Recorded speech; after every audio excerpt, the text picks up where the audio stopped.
The first thing Svetlana heard was her own heart. It hammered somewhere high in her throat, drowning out the wind that rushed through the narrow street. Cobblestones slipped under her hurried steps as she turned sharply into a shadowed courtyard, leaving behind the heavy footsteps and furious voice she knew too well. "You don't understand, Svetlana. This isn't just my debt." Maxim's words still rang in her ears.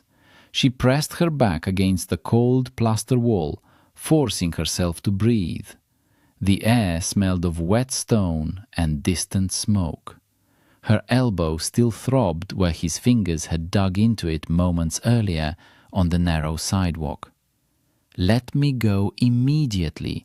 You got yourself into those schemes. I don't owe you anything anymore." She had said it louder than she expected, louder than she had ever spoken to him in 3 years. But the anger in his eyes had followed her like a shadow. The wind cut through her coat as she stepped out of the courtyard again. She didn't recognize the street. Old Austrian buildings leaned toward each other above her head, their cracked facades pale under the grey sky. Somewhere far away, a tram rattled. Her hand instinctively reached into her bag. Her fingers found the familiar bundle of soft flannel. She squeezed it gently, feeling the solid shape inside. The watch. Her grandfather's silver pocket watch had not worked for years, yet she carried it everywhere like a talisman. The engraving on its lid had grown smooth with time, but to her it still held the quiet weight of childhood evenings, of stories told in a warm kitchen, while the steady ticking marked the passing hours. Maxim believed it was worth money. To Svetlana, it was worth something else entirely. Her breath slowed a little as she walked. The panic inside her chest loosened, though the echo of Maxim's threat lingered like a bruise. Then she noticed the light. It glowed softly from a small shop window halfway down the street, warm and yellow against the cold afternoon. Above a narrow wooden door hung an old, faded sign, "Watch Repair." Svetlana hesitated only a moment before pushing the door. A small brass bell chimed gently overhead. Warm air wrapped around her immediately. The room smelled of metal, old wood, machine oil, and faintly of strong coffee. The workshop was tiny, but every wall was covered with clocks. Large wooden pendulums, small brass ones, delicate enamel faces. Dozens of them ticked. Not together, not perfectly, but in a strange living rhythm. Tick, tick, tick. The sound filled the room like quiet breathing. Behind the counter stood a man in a dark apron, leaning over something small with a magnifying loupe in his eye. At the sound of the bell, he carefully set down his stool and looked up. He was about 35, with tired dark eyes and light stubble across his jaw. "Good afternoon," he said, his voice deep and unexpectedly gentle. "How can I help you?" Svetlana stepped closer to the glass counter. Her hands trembled slightly as she unwrapped the flannel and revealed the heavy silver watch. "It doesn't work," she said quietly. "It hasn't for many years." The man picked it up carefully as if it were something fragile and alive. Outside, the wind howled through the old street. Inside, surrounded by the steady heartbeat of clocks, time seemed to pause. Danilo turned the watch slowly in his fingers, the way a doctor might examine a patient before deciding where the pain truly lived. The silver surface caught the warm lamplight. He pressed the small button and the lid opened with a soft metallic click. Inside, the dial had yellowed with age. Elegant Roman numerals circled the face like quiet witnesses of another century. "Swiss," he murmured after a moment. "Early 20th century, I think." Svetlana watched his hands. They were long and steady, the nails short and clean, though the fingertips carried dark traces of oil from years of work. There was something calming about the way he handled the watch, careful, patient, respectful, as if the object mattered. He took a thin screwdriver and gently opened the back of the case. Svetlana leaned forward without realizing it. Inside the watch lay a tiny universe of frozen gears and springs. Delicate wheels stood motionless, their teeth locked in silence. "The mechanism has seized," Danilo said calmly. "The oil dried out long ago." "See this!" He pointed to a microscopic fork-shaped piece. "The anchor fork. One of the pellets is broken." His tone was ordinary, almost casual, yet Svetlana felt something tighten in her chest. Perhaps it was the quiet seriousness in his voice. Perhaps it was simply the relief of being somewhere safe. For the first time that day, she realized how tired she was. "Can it be repaired?" she asked. Danilo looked up at her. His eyes were darker up close, thoughtful and a little guarded. "Almost anything can be repaired," he said, "if you have patience." "How long?"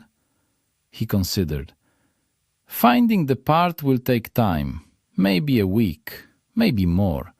Parts like this aren't made anymore. I may need to ask an old master in another city."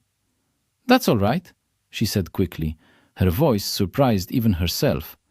"I have patience." Danilo gave a small nod and wrote something in a worn notebook. She noticed the careful handwriting, each letter precise. When he named the price, Svetlana felt a brief sting of worry. It wasn't cheap, not for someone living on a modest salary and counting every bill. But she didn't hesitate. The watch was the last real thing she had left from her grandfather. "I'll leave it," she said. She wrote her phone number on a small receipt. Danilo placed the watch gently into a velvet-lined drawer behind the counter, as if tucking it into sleep. When Svetlana stepped back outside, the wind hit her again, sharp and cold. Yet something inside her had shifted. The fear from the morning had loosened its grip. The steady ticking of the workshop still echoed in her mind like a quiet heartbeat. Her days soon returned to their usual rhythm. 12-hour shifts at the small cafe bakery in the center of Chernivtsi. The smell of fresh bread and coffee that once made her hungry had long ago turned into ordinary background noise. Customers came and went. Orders were taken, trays wiped clean, problems solved.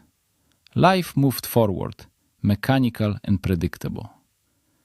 But every evening, when the city lights flickered on and the autumn wind filled the streets with falling leaves, Svetlana would remember the small workshop and the man with calm eyes who listened more than he spoke. A week passed. On her day off, she woke earlier than usual and lay staring at the ceiling of her rented apartment. The walls were high but cold, the building old and drafty. For a long time, she told herself she only wanted to know whether the watch was ready. But eventually, she smiled faintly at the truth. She simply wanted to hear the ticking again. Half an hour later, she was walking down the same narrow street, carrying 2 paper cups of cappuccino that warmed her hands through the cold air. The bell above the workshop door chimed softly as she stepped inside. Danilo looked up from his workbench. For a brief second, surprise crossed his face. Then something warmer replaced it. "You came back," he said quietly. Svetlana placed 1 cup of coffee near his tools. "I thought you might need a break." For the first time in many months, her heart was not racing from fear. It was beating slowly, curiously, like a watch that had just begun to move again. Days began to gather around the small workshop like quiet snow. At first, Svetlana told herself she was only stopping by because the watch still needed repair. Then because the weather had turned colder and the warm yellow light inside the shop felt welcoming. After that, she stopped inventing reasons. She simply came. Sometimes after work, still smelling faintly of coffee beans and warm bread, sometimes on her rare mornings off. She would bring pastries from the bakery, croissants still warm, once even a small box of cinnamon rolls that filled the workshop with sweet spice. Danilo never asked why she returned. He only moved a stack of tiny screwdrivers aside and cleared space on the corner of the work table. The ticking of the clocks became familiar to her, like breathing in a quiet house. Each one kept time differently. Some clicked sharply, others whispered softly. A tall wooden pendulum clock swung slowly in the corner, its brass weight glinting in the light. To Svetlana, it sounded like dozens of small hearts beating together. One evening, she sat on the same creaking wooden chair while Danilo carefully adjusted a delicate gear under his magnifying lens. "You know," she said, watching his hands, "most people don't repair things anymore." Danilo gave a faint smile without looking up. "That's true. They throw them away. Clocks, phones, relationships," he added calmly. The screwdriver paused in his fingers for a moment before continuing. Silence returned, comfortable and unforced. Svetlana found herself telling him about the bakery, about impatient morning customers, about a child who once tried to pay for a cupcake with 3 shiny buttons, about the owner, Mrs. Olena, who pretended to be strict, but secretly slipped leftover pastries to the staff. Danilo listened, not the distracted listening people often gave in conversation, but real attention. He never interrupted. Sometimes he nodded, sometimes he asked one quiet question. When she finished speaking, the room returned to the ticking rhythm of the clocks. For the first time in months, Svetlana slept better.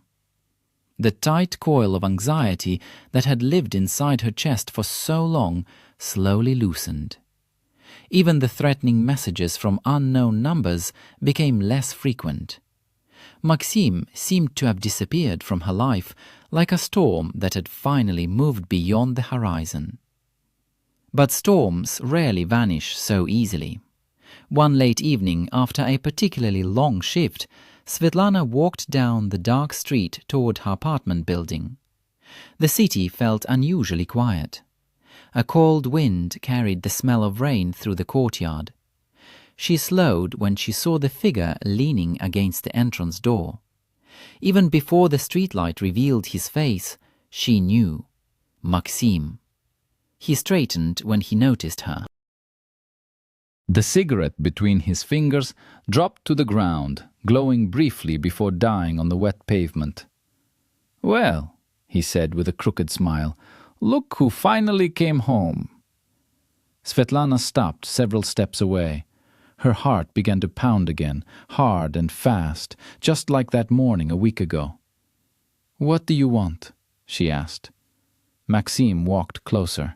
The smell of cheap alcohol drifted toward her. "You know what I want." His eyes were sharp now, restless. "That watch," he said quietly. "Your grandfather's watch. It's worth money, Svetlana. Real money." She felt anger rise through the fear. "You're not getting it." Maxime's smile faded. His hand suddenly grabbed the strap of her bag. "Then give me 30,000, he hissed. "Because if I don't get the money by the end of the week, people are going to start asking questions. Very unpleasant questions." Svetlana pulled back. "You made those debts, not me." The strap tore with a sharp sound. Her bag fell to the ground, spilling keys, her phone, coins, small everyday things across the wet pavement. Maxime crouched quickly, searching through them. "Where is it?" he muttered. Svetlana stood above him, breathing hard. "Looking for your salvation in my lipstick?" she said bitterly. Maxim realized the watch wasn't there. His face twisted with fury. "You'll regret this," he spat, kicking her wallet aside before storming away into the darkness. Svetlana gathered her scattered things slowly, her hands shaking. When she finally reached her apartment and locked both doors behind her, the silence of the room felt heavy. She slid down against the wall and covered her face. Outside, somewhere far away, a church bell rang midnight. Inside her chest, her heart beat like a broken clock, trying desperately to keep time. The next morning, the city looked pale and washed out, as if the night had drained its colors. Svetlana barely slept. Each creak of the old building had sounded like footsteps in the hallway. When dawn finally pushed a weak gray light through the curtains, she felt more exhausted than the evening before. She called the bakery and asked for a day off. Mrs. Olena didn't ask many questions. She only paused for a moment on the phone and said gently, "Take care of yourself, dear." Svetlana knew exactly where her feet would take her. The narrow street with the old Austrian buildings looked different in daylight, but the small workshop window still glowed with the same warm yellow light. When she opened the door, the brass bell chimed softly above her head. The ticking greeted her like an old friend. Danilo stood behind the counter, sorting tiny metal springs into a wooden tray. When he saw her face, he froze for a moment. "Good morning," he said slowly. Then he studied her more carefully. "Svetlana, what happened?" She tried to smile, but the effort collapsed halfway. "Nothing," she murmured automatically, but her voice betrayed her. Danilo walked around the counter and gently closed the door behind her. He turned the lock and flipped the sign on the glass from open to closed. The movement was quiet but decisive. "Sit," he said. He guided her to the wooden chair and disappeared briefly into the back room. When he returned, he carried a mug of chamomile tea. Steam curled upward in the warm air. Svetlana wrapped both hands around the cup. The heat slowly thawed the cold that had settled inside her bones. For a long moment, neither of them spoke. The clocks filled the silence. Tick, tick, tick. Finally, she whispered, "He found me." Danilo did not ask who. "Maxim," she continued, staring at the pale surface of the tea. "My ex, the one I told you about, a little." Her voice trembled, but once the words began, they would not stop. She told him about the confrontation near the apartment building, about the torn bag, the threats, the debt Maxim had dragged her into without her knowing, about the money he demanded and the watch he believed would save him. When she finished, the room seemed quieter than before. Danilo's jaw tightened slightly. A faint muscle moved along his cheek. "He knows where you live," he said. "Yes, that's not safe." "I don't have anywhere else to go." Svetlana gave a tired, helpless shrug. "The rent is paid for the month, and even if I moved, he could still find me through the bakery." Danilo walked slowly to the window and looked outside for a moment. People passed along the street without noticing the small drama unfolding behind the glass. When he turned back, his decision already seemed made. "You can stay here." Svetlana blinked in surprise. "In the back room," he clarified. "There's an old sofa. It's not comfortable, but it's warm. The door locks, and nobody will look for you here." "I can't do that," she said immediately. "This is your workshop." "You're not a burden."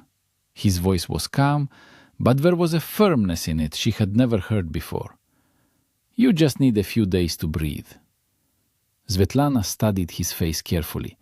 There was no pity in his eyes, no hidden expectation, only quiet certainty. For the first time since Maxim had appeared again in her life, the knot of fear in her chest loosened just a little. "Thank you," she whispered. Danilo gave a small nod and returned to his workbench. The watch lay open beneath the lamp, its delicate gears exposed like a tiny mechanical heart waiting to beat again. He adjusted one of the gears with delicate precision. "Besides," he said after a moment, "your watch is almost ready." Svetlana listened to the ticking around her. For the first time in days, her own heartbeat began to match its rhythm. For several days, the small workshop became a strange refuge between two worlds. During the day, it looked like any ordinary repair shop. Customers came and went, bringing broken watches, antique clocks, or cheap wristwatches whose batteries had died. Danilo worked calmly behind his counter, his loop in place, tools moving with quiet precision. No one suspected that in the narrow back room, behind a faded curtain, someone was living there. In the evenings, when the last customer left and the sign on the door turned to closed, the workshop changed its rhythm. Svetlana would step out from the back room with 2 plates or a paper bag of food she had brought from the bakery. They ate at the work table among scattered tools and tiny metal parts. Sometimes they talked, sometimes they simply listened to the ticking around them. The clocks never truly slept. At night, their sound filled the entire room, dozens of different rhythms weaving together like a soft mechanical choir. Svetlana slept better there than she had in months. The old sofa was narrow, the blanket thin, but the steady ticking calmed something deep inside her. It reminded her of her grandfather's house long ago, when she would fall asleep listening to the slow pendulum clock in the hallway. Danilo worked late most nights. Sometimes she watched him quietly from the doorway as he bent over a mechanism under the lamp. His concentration was intense, almost meditative. When something resisted him, he didn't grow angry or impatient. He simply paused, took a breath, and began again. "You treat them like living things," she said one evening. He glanced up from the open watch lying in his palm. "In a way they are," he replied. "Each one has its own character." He carefully placed a tiny anchor fork into position. "People think time is numbers on a screen," he continued, "but mechanical watches are different. They breathe. They pulse." Svetlana smiled faintly. "Like a heart." "Exactly." That same evening, he finally closed the silver lid of her grandfather's watch and handed it to her. "Try it." She held it carefully, almost afraid to move. For a moment, nothing happened. Then she heard it. Tick, tick, tick. The sound was soft but steady. Her throat tightened. "It's alive again," she whispered. Danilo shrugged lightly, though a quiet pride showed in his eyes. It only needed the right piece. Svetlana slipped the watch into her pocket, her fingers lingering on the smooth silver surface. For a brief moment, the world felt balanced. But outside the workshop walls, time was still moving. One evening, as twilight settled over the narrow street, the bell above the door rang sharply. Danilo looked up. A tall man in a dark coat stepped inside. He carried a folder under one arm and the confident expression of someone accustomed to giving orders. "Mr. Kovalenko?" the man asked. "Yes?" The stranger placed a document on the counter. "I represent the new owner of this building. I'm afraid we must inform you that the lease agreement will not be extended." Danilo's expression did not change, but his hands slowly stilled. "The building will be renovated," the man continued. "A commercial complex is planned for this area." "Our contract still has 6 months," Danilo said quietly. The man tapped the paper. "Clause 9 allows early termination due to structural redevelopment. You have 30 days. The ticking of the clocks seemed suddenly louder. After the man left, the workshop fell into a heavy silence. Svetlana stepped out from the back room. Danilo still stood behind the counter, staring at the document. "They're taking it," he said softly. The words sounded less like anger and more like exhaustion. "This place, My father opened it 30 years ago. Svetlana placed her hand gently over his. You're not alone, she said. Danilo looked at her, his tired eyes searching her face. For a moment, something fragile passed between them, something deeper than comfort. But just then, Svetlana's phone vibrated in her pocket. The screen lit up with an unknown number. Her stomach tightened instantly. She already knew who it was. The message appeared slowly on the screen. I know where you are, and I know about your watchmaker. Svetlana felt the blood drain from her face. The ticking of the clocks continued around them, steady and indifferent, like time itself waiting to see what they would do next. For a moment, Svetlana could not breathe. The message glowed on the screen like a small, cold flame. I know where you are, and I know about your watchmaker. Her fingers trembled as she lowered the phone. The quiet workshop suddenly felt fragile, as if the walls themselves had become thin glass. Danilo noticed her expression immediately. What is it? She handed him the phone without speaking. He read the message once, then again. His face did not change much, but the calm in his eyes hardened into something steadier. Outside, the evening street had already fallen into shadow. The yellow lamps flickered on one by one, reflecting faintly in the shop window. Danilo placed the phone gently on the counter.